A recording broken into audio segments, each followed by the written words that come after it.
नमस्ते दोस्तों। हमारी आज की कहानी है एक ता और मेहनत।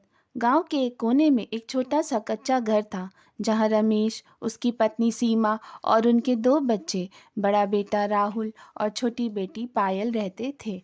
रमेश एक साधारण किसान था जिसकी जिंदगी खेतों में मेहनत करते हुए बीत रही थी। सीमा ठाकुर साहब की बड़ी हवेली में काम करती थी। राहुल और पायल गांव के सरकारी स्कूल में पढ़ते थे। ठंड का मौसम आते ही उनकी जिंदगी और मुश्किल हो जाती थी। सुबह का वक्त था, घना कोहरा चारों ओर फैला हुआ था। रमेश को खेतों में जाना था क्योंकि गेहूं की फसल तैयार करनी थी। उसने पुरानी कंबल ओढ़ी और बैलगाड़ी लेकर खेत की ओर चल पड़ा। ठंड इतनी थी कि उसका पूरा शरीर कांप रहा था। हाथों में फटे हुए दस्ताने और पैरों में घिसे हुए जूते थे। खेत में पहुंचकर उसने हल चलाना शुरू किया, लेकिन ठंडी हवा उसकी हिम्मत तोड़ने की कोशिश कर रही थी। काम करते करते रमेश के हाथ सुन्न हो गए। बैल भी ठंड के कारण धीरे धीरे चल रहे थे। लेकिन रमेश को चिंता थी कि अगर फसल समय पर तैयार नहीं हुई तो घर में राशन कैसे आएगा।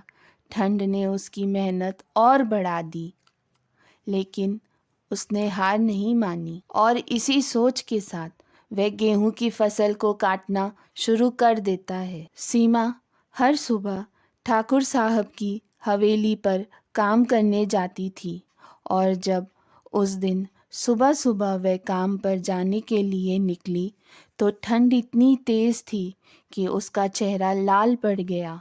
हवेली में पहुंचकर उसे सफाई और बर्तन धोने का काम करना था। हवेली पहुंचकर जब वह ठंडे पानी में बर्तन धोने लगी तो उसके हाथों में झंझनाहट हो रही थी। सीमा ने ठाकुर साहब से पूछा, क्या मुझे थोड़ा गर्म पानी मिल सकता है?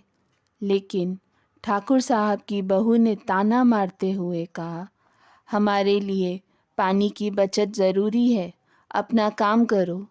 सीमा ने सिर झुका लिया और बर्तन धोती रही। वह जानती थी कि उसे अपने बच्चों की पढ़ाई और घर चलाने के लिए यह सब सहना होगा। बड़ा बेटा राहुल 5वीं कक्षा में पढ़ता था। उसका स्कूल गांव से थोड़ी दूर पर था। ठंड के दिनों में वह सुबह जल्दी उठता और बिना पर्याप्त गर्म कपड़ों के स्कूल के लिए निकलता। उस दिन जब वह स्कूल जा रहा था तो रास्ते में उसे बहुत तेज सर्द हवा का सामना करना पड़ा। उसके पैर ठंड से जकड़ गए थे, लेकिन उसे पढ़ाई का बहुत शौक था। स्कूल पहुंचकर उसने ठंड में कांपते हुए क्लास में बैठकर ध्यान से पढ़ाई की। मास्टर जी ने कहा, राहुल, तुम हर दिन इतनी ठंड में कैसे आ पाते हो? राहुल ने मुस्कुराते हुए कहा, गुरुजी, पढ़ाई ही तो हमारा भविष्य बदल सकती है। पायल दूसरी कक्षा में थी। वह बहुत छोटी थी और ठंड को सहने में असमर्थ थी।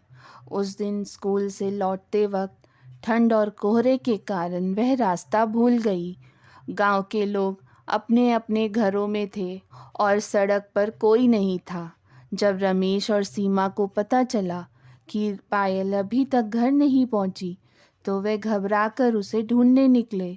रमेश और सीमा ने हर गली में जाकर आवाज़ लगाई, लेकिन वह कहीं भी नहीं मिली। कुछ समय बाद जब वो थक हार कर घर पहुंचे तो सीमा का रो रो कर बुरा हाल हो चुका था और रमेश भी अब बहुत चिंता में था।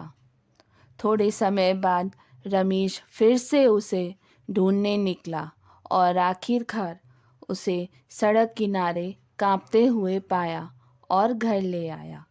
पायल के गाल ठंड के कारण लाल हो चुके थे, लेकिन उसने रमेश से कहा, पापा, मैं डर गई थी, पर मुझे पता था कि आप मुझे ढूंढने ज़रूर आएंगे। ठंड के इन दिनों में परिवार ने कई मुश्किलें देखी। फसल में कमाई कम हुई, सीमा को अधिक काम करना पड़ा और बच्चों को अपनी पढ़ाई जारी रखने के लिए ठंड का सामना करना पड़ा। जब सर्दी ने हद पार कर दी तो रमेश ने अपने बच्चों को पास बुलाया और कहा, देखो, हम गरीब ज़रूर हैं, लेकिन हमारी मेहनत और प्यार हमें मजबूत बनाते हैं। इस ठंड के बाद एक नई सुबह आएगी और हम सब मिलकर हर मुश्किल का सामना करेंगे। अपने पिता के इन शब्दों से प्रेरित होकर राहुल और पायल ने अपनी पढ़ाई में और मेहनत करना शुरू कर दिया और दूसरी ओर सीमा ने भी अपने बच्चों के भविष्य के लिए ठाकुर साहब की हवेली में जुल्म सहकर भी काम करती रही। रमेश भी कड़ी ठंड में खेतों में दिन रात मेहनत करता रहा। धीरे धीरे वक्त ऐसे ही आगे बढ़ता रहा।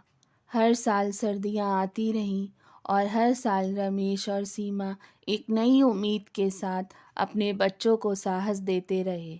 एक दिन उनकी मेहनत रंग लाई जब राहुल ने 10वीं कक्षा में अव्वल नंबर लाया और पायल भी उसी साल अच्छे नंबरों से पास हुई। रमेश ने भी अपने खेतों में बेटे की मदद से आधुनिक खेती करना शुरू कर दिया और खेतों में अच्छा मुनाफा कमाने लग गया था।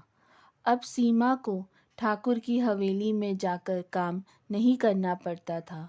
सीमा रमेश को खेतों में काम करने में मदद करती थी। ठंड का मौसम भले ही उनकी ज़िंदगी में मुश्किलें लाता रहा, लेकिन उनका परिवार हमेशा एकजुट रहा और उन्होंने सिखाया कि मुश्किलें चाहे कितनी भी बड़ी क्यों ना हो, एकजुटता और मेहनत से सब कुछ पार किया जा सकता है। उनके इस संघर्ष ने उन्हें और मजबूत बनाया और वे हर परिस्थिति में मुस्कुराना नहीं भूले। दोस्तों, अगर आपको यह कहानी पसंद आई है तो वीडियो को लाइक करें और हमारे चैनल को सब्सक्राइब करना मत भूलिएगा। धन्यवाद।